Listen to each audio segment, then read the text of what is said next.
Pour chaque mariage que je photographie, j'insiste toujours sur l'importance des futurs mariés de prévoir un moment de 5 à 10 minutes où ils vont pouvoir se découvrir. Et en fait, c'est hyper important. Ça permet aux mariés d'éviter d'avoir un mariage qui va ressembler à tous ceux auxquels ils ont déjà été invités. Prends un exemple précis. Tu es le ou la mariée, tu as fini de t'habiller, etc. Et tu as prévenu tes parents, tes frères, tes sœurs, en tout cas les personnes qui te sont très chères, de t'attendre à l'extérieur de la chambre d'hôtel dans laquelle tu t'apprêtes. Une fois que tu es prêt, quelqu'un leur fait donc signe d'entrée.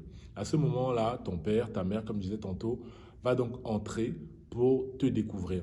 Et ce qui va se passer à cet instant précis, c'est quelque chose qui y aura nulle part ailleurs. C'est-à-dire que quand bien même ton parent peut être émerveillé en te voyant, ce ne sera jamais la même chose ailleurs. L'émotion que tu vas ressentir, personne ne va la ressentir. Donc si j'insiste sur ce moment de découverte-là, c'est vraiment pour que mes mariés aient une expérience de leur propre mariage qu'ils pourraient eux-mêmes qualifier d'unique. C'est-à-dire que en base zéro, c'est quelque chose que je pousse toujours à ce moment de découverte-là pour les mariés entre eux, d'accord? Afin qu'ils puissent donc vivre ce moment-là, se partager des émotions, se dire des choses qu'ils n'auront peut-être pas le temps de se dire tout au long de la journée. Parce que s'il y a quelque chose que je leur rappelle tout le temps durant les meetings que nous avons avant le jour J, c'est que la journée passe très vite.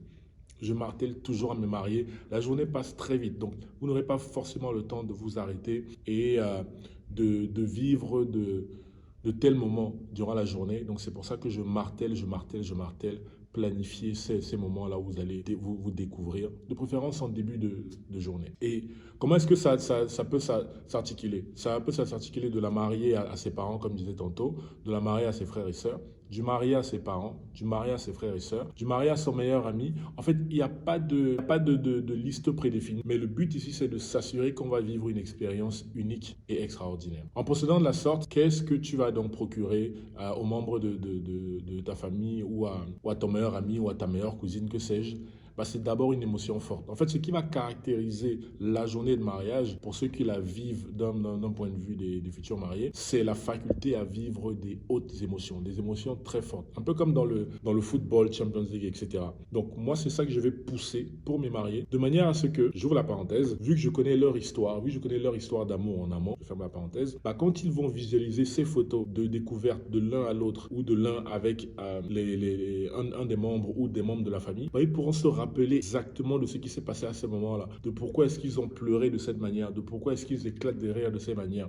Et c'est ça qui fait en sorte que plus tard, lorsque les mariés vont recevoir leurs photos, bah, c'est réellement une histoire qui se raconte et pas juste une journée comme les autres. La deuxième chose qui entre en jeu ici, c'est l'effet de surprise. En fait, lorsqu'on a été invité à différents mariages, s'il y a quelque chose qui revient de manière à peut-être même lasser les gens, c'est le côté répétitif. D'accord? Et ce côté répétitif-là, il est inhérent même à la journée de mariage. Alors, lorsqu'on va s'attarder à planifier un tel événement, bah, il y a l'effet de surprise. Donc, par exemple, c'est peut-être ne pas dire à ton père, à ta mère ou à ton meilleur ami qui aura cet instant-là. D'accord? C'est de t'assurer qu'il y a quelqu'un, la wedding planner, un assistant du photographe ou une personne de contact que tu auras donné à ton photographe qui va aller chercher cette personne-là, la ramener près de ta chambre d'hôtel et ensuite faire la séance de découverte. Et tout ça, ça permet vraiment de vivre ce que je qualifie comme émotion forte. Et le troisième point, comme je le disais tantôt, ça nous ramène une composante d'uniquité. Je ne sais pas si on dit uniquité ou unicité, en tout cas c'est un des deux. Parce qu'encore une fois, toi, plus là où les personnes en face de toi, c'est quelque chose qui sera unique, qui ne sera pas visible dans un autre mariage. Et c'est la raison pour laquelle je pousse vraiment pour ce genre de moment. C'est hyper important, parce que ce soit documenté en photo ou en vidéo, dans 5 ans, 10 ans, 15 ans, de quoi est-ce que tu voudrais réellement te rappeler par rapport à ta journée de mariage. Et si tu es capable de faire le point sur cet élément-là, mais crois-moi que ta journée de mariage ressemblera en rien à tous les mariages où tu as été invité. Quels sont les lieux où je recommande justement aux mariés d'effectuer ces différentes découvertes? Alors, le terme même découverte signifie que les mariés ne se sont pas vus entre-temps. Donc, ça veut dire que si on veut le faire plus tard dans la journée, ça risque d'être un peu compliqué.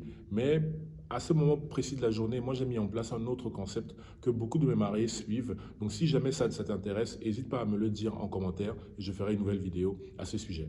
Alors, les lieux que je recommande pour effectuer la découverte, je ne sais pas pourquoi je parle trop avec mes mains là.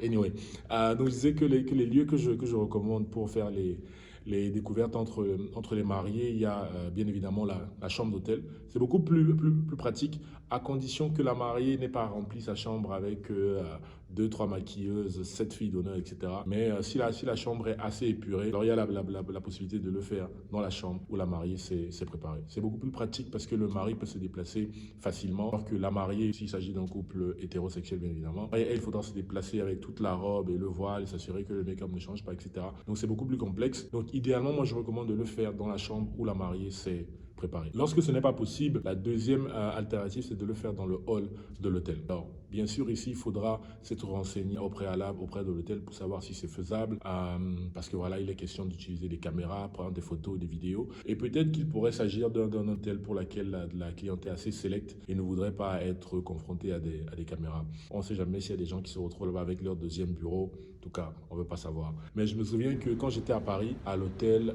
Mena, Paris, et qu'on est descendu pour refaire des photos et vidéos du hall, on a eu 3 personnes de la direction qui sont venues vers nous pour nous faire savoir que ce n'était pas possible. Donc, toujours se renseigner au préalable avec la direction de l'hôtel, soit par mail ou alors quand tu arrives le matin, tu le fais à l'accueil, tout simplement. Troisième point, ça c'est quand on est un peu pressé par le temps, un peu à la va-vite, voire même qu'on n'a pas eu l'autorisation de l'hôtel en question, c'est de le faire à un étage de l'hôtel tout simplement. D'accord? Donc c'est de trouver un étage, checker en fait la qualité de la lumière. Donc si tu optes pour cette solution, parle avec ton photographe, assure-toi qu'il visite l'hôtel, qu'il essaye justement de se balader dans les couloirs pour voir est-ce que la qualité de la lumière va lui permettre d'immortaliser au mieux cet instant-là. Pour les vidéastes, normalement, ils ont leur lumière avec lesquelles ils se déplacent. Donc, pour eux, ça devrait être moins problématique. Donc, ça, c'est les 3 endroits pour lesquels où je recommande justement les mariés de faire leur instant découverte. Là, c'est terminé pour cette vidéo dans laquelle je te mettais en avant l'importance pour les futurs mariés de se découvrir le jour de leur mariage avant même que toute la cérémonie ne débute. Et cela leur permet justement de vivre des moments forts en émotion, de vivre un instant unique et justement d'avoir cet effet de surprise là, parce qu'encore une fois c'est un moment qui ne ressemblera en rien à ce qui s'est déroulé dans un autre mariage, et même si dans la forme ça pourrait être similaire, dans le fond, dans les émotions ressenties, il n'y a rien qui pourrait être pareil. Donc dis-moi quoi en commentaire ce que tu as pensé de cette vidéo et je te dis à bientôt. Ciao, ciao.